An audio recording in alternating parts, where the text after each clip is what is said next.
Hello बच्चों, welcome back to GME channel. तो last class में हमने अपना फ्रेंच का फर्स्ट लेक्चर अटेंड किया था, जिसमें हमने फ्रेंच अल्फ़ाबेट्स सीखे थे। आपने सीखा था कि फ्रेंच में हम अल्फ़ाबेट्स कैसे बोलते हैं, आप अपना नाम कैसे प्रोनाउंस करोगे, ये सब हमने कवर अप किया था।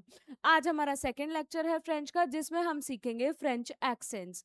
फ्रेंच में बोलूँ तो les accents français, les accents français, which means French accents। अब क्वेश्चन आता है एक्सेंट्स क्या होता है और हम इन्हें यूज क्यों करते हैं। तो पहले इन दोनों क्वेश्चंस का आंसर जान लेते हैं, उसके बाद हम फ्रेंच एक्सेंट सीखेंगे। पहला क्वेश्चन, व्हाट इज एक्सेंट? तो एक्सेंट सिंपल भाषा में आपको बताऊं तो वर्ड के ऊपर स्पेशल मार्क्स जब हम लगाते हैं, उन स्पेशल मार्क्स को बोलते हैं एक्सेंट। तो हम फ्रेंच में ये एक्सेंट्स क्यों यूज करते हैं? सेकंड क्वेश्चन आता है, why do we use these accents?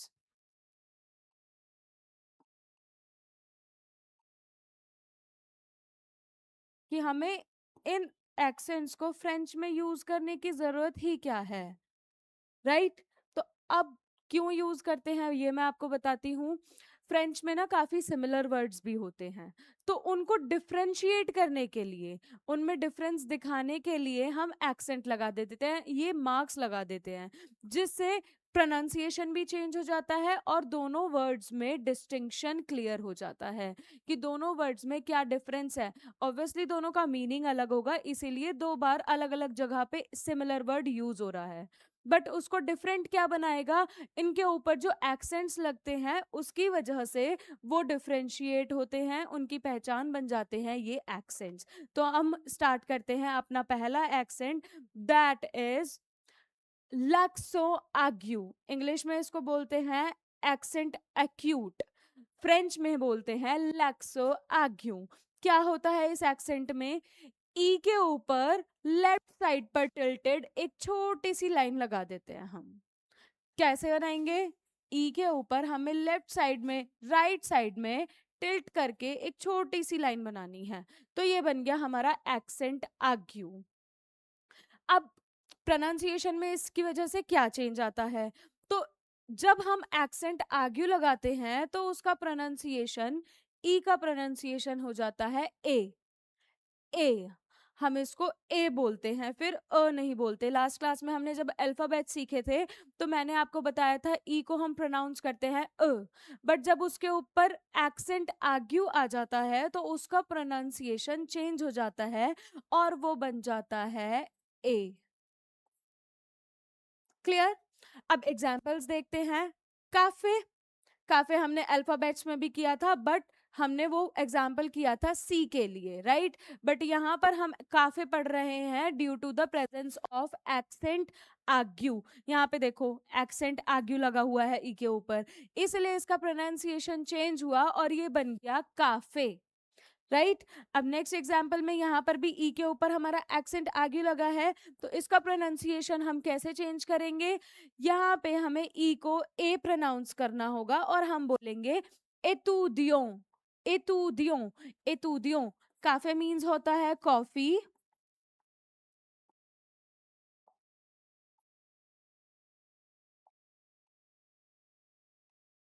Cafe means coffee, and एतुदियों मीन्स स्टूडेंट। फ्रेंच में स्टूडेंट को बोलते हैं एतुदियों। Clear? Now next example is टेलीविजियों, टेलीविजियों। ये थोड़ा सिमिलर भी लग रहा होगा, इंग्लिश में हम टेलीविजन बोलते हैं, टीवी को बोलते हैं, ठीक है? बट वहां पर हम इंग्लिश में एक्सेंट्स नहीं लगाते। फ्रेंच में हम एक्सेंट लगाएंगे दोनों ई पे। देखो यहाँ भी एक्सेंट आग्यू है और यहाँ पर भी हमारा एक्सेंट आग्यू लगा हुआ है, तो दोनों जगह पे हमें प्रोनाउंसिएशन ई का चेंज करना होगा और हम इसको कर देंगे ए। टेलीविजियों, टेलीविजियों, which means television. Clear? Now, next accent is l'accent grave. l'accent grave, इसको इंग्लिश में भी बोलते हैं एक्सेंट ग्राव।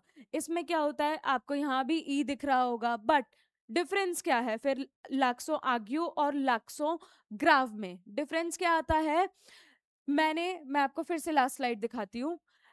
लैक्सो आर्ग्यू में जो हमारा मार्क लग रहा है वो राइट साइड पर टिल्टेड है, राइट। और लैक्सोग्राफ में हमारा वही मार्क लेफ्ट साइड पर टिल्टेड होगा।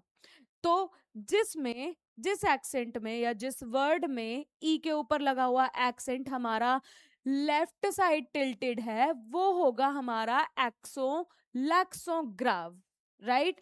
और अगर वही एक्सेंट हमारा राइट साइड टिल्टेड है तो वो होगा लैक्सो आर्ग्यू, जिसका प्रोनाउंसिएशन होता है हमारा ए। अब आर्ग्यू का तो हमने साउंड सीख लिया, प्रोनाउंसिएशन सीख लिया, दैट इज ए। बट अभी लैक्सोग्राफ का साउंड क्या होता है, इसको हमें थोड़ा सा ओपन करके बोलना है। जैसे हम आर्ग्यू को बोल रहे थे ए, इसको बोलते हैं ए, ए, इसको बोलते हैं ए। रिमेंबर, ये हमारा ई के ऊपर लेफ्ट साइड टिल्टेड होगा। क्लियर। एग्जाम्पल्स देखते हैं, दैट इज पैख। यहाँ पे देखो ई के ऊपर हमारा एक्सेंट ग्राफ लगा हुआ है, राइट। तो इसका प्रोनाउंसिएशन होगा पैख, पैख। पैख का मीनिंग होता है फ्रेंच में फादर। फादर को फ्रेंच में पैख बोलते हैं। नेक्स्ट इज, यहाँ पे भी ई के ऊपर हमारा एक्सेंट ग्राफ लगा हुआ है, राइट। इसको बोलते हैं मैख, मैख, पैख, मैख। मैख बोलते हैं मदर को। ओके। फ्रेंच में फादर को बोलते हैं पैख, मदर को बोलते हैं मैख। यहां पर भी हमारा एक्सेंट लगा हुआ है। विच एक्सेंट इज दिस? ग्राफ, लैक्सोग्राफ। इसको बोलते हैं थे, थे, विच मीन्स वेरी। क्लियर।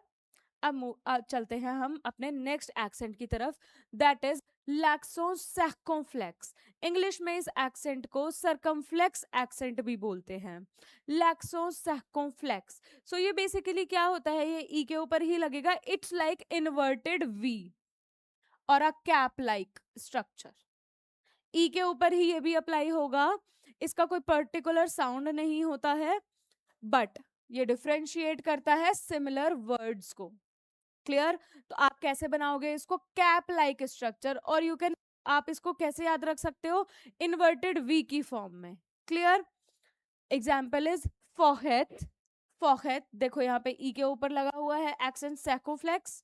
यहाँ पे फेथ, फेथ के ऊपर लगा हुआ है सैकोफ्लेक्स।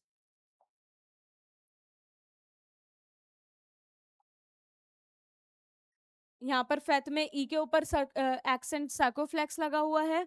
यहाँ पे लगा हुआ है फेनेथ्र में इस ई के ऊपर। बाकी ई के ऊपर हमने नहीं लगाया है। क्यों नहीं लगाया है? ऐसा नहीं है कि हमने हटा दिया, नहीं। ये वर्ड ऐसे ही होता है, इसी ई के ऊपर आता है, इसी की बेसिस पे इसका डिफरेंशिएशन होता है। इसका भी एक रीजन है जो हम आगे जानेंगे। मीनिंग जानते हैं। फॉहेट मीन्स फॉरेस्ट, फेथ मीन्स फेस्टिवल, एंड फेनेथ्र मीन्स विंडो।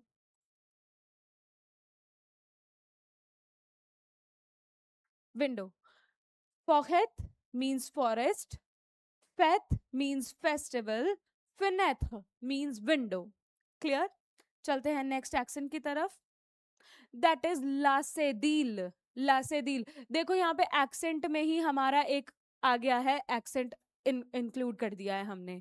ये भी एक टाइप का एक्सेंट है लासेदील, बट उसके अंदर उसकी स्पेलिंग में भी हमारा एक एक्सेंट हमें दिख रहा है ई के ऊपर। आप बताओ मुझे कौन सा एक्सेंट होगा, ये कमेंट सेक्शन में बताना। मैं भी बता देती हूँ आपको, आप थोड़ा सोचो भी। थोड़ी देर बाद इसका आंसर मैं आपको बताऊंगी। अब लसेदिल, ये कौन सा एक्सेंट है? तो ये यूज होता है सिर्फ सी के साथ। ये सिर्फ सी के साथ लगता है। सी के साथ कहाँ लगेगा? ये सी के नीचे लगता है, लाइक दिस। अब ये एक्सेंट हम क्यों यूज करते हैं? जिस भी वर्ड में हमें सी को प्रोनाउंस करना है as a sound S, like स, तो हम वहां पर वो साउंड लाने के लिए, साउंड आइडेंटिफाई करने के लिए पर्टिकुलर, हम ये एक्सेंट ला सेडील लगाते हैं। और इंग्लिश में इसको बोलते हैं सी सेडीला भी बोलते हैं इसको इंग्लिश में। क्लियर। एग्जाम्पल इज गार्सों, विच मीन्स बॉय। देखो यहाँ पे ये एक्सेंट आ गया,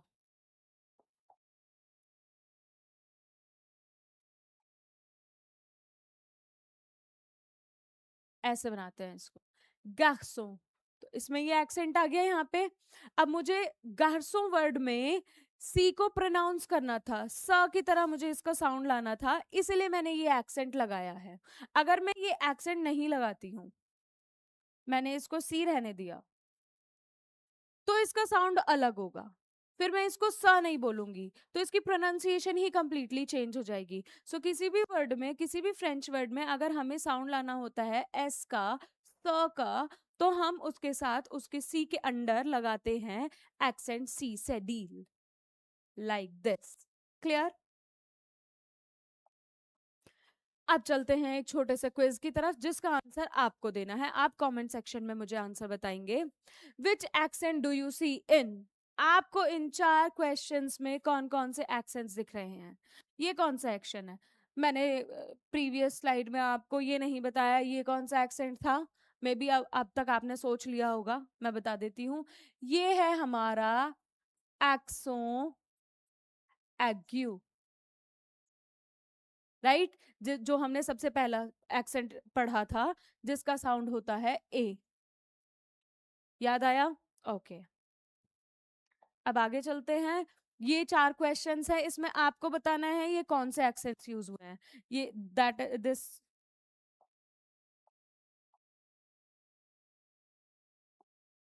यस, ये कौन सा एक्सेंट है यहाँ पे ई में? ये है एक्सेंट ग्राव, सॉरी इट्स एक्सेंट आग्यू।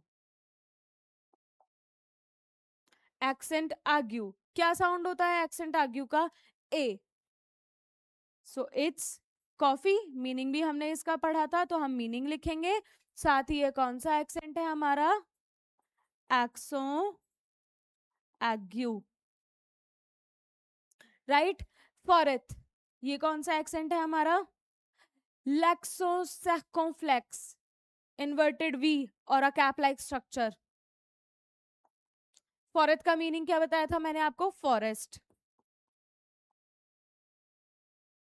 और एक्सेंट कौन सा है ये? एक्सों सेकोफ्लेक्स। क्लियर? अब ये कौन सा एक्सेंट है? ये हमने लास्ट एक्सेंट पढ़ा है अभी, जब हमें साउंड लाना होता है एस का, दैट इज लसेदील।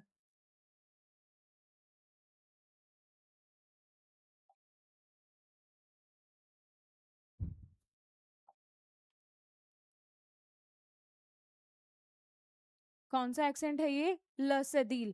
फ्रांसे का मीनिंग क्या है? फ्रेंच, जो हम सीख रहे हैं। Now which accent is this? You के ऊपर ये कौन सा एक्सेंट है? ये है एक्सेंट ग्राव।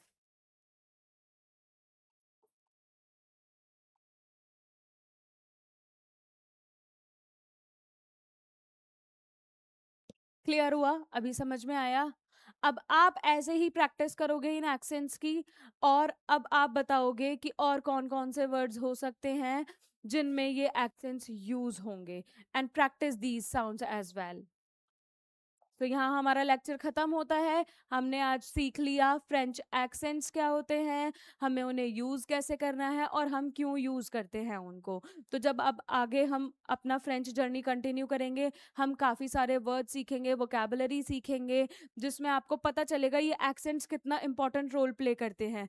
इन एक्सेंट्स की वजह से कैसे वर्ड का प्रोनाउंसिएशन चेंज हो जाता है, सिमिलर वर्ड्स में कैसे ये एक्सेंट्स डिफरेंशिएट क्रिएट करते हैं। So that's all for this lecture. See you soon.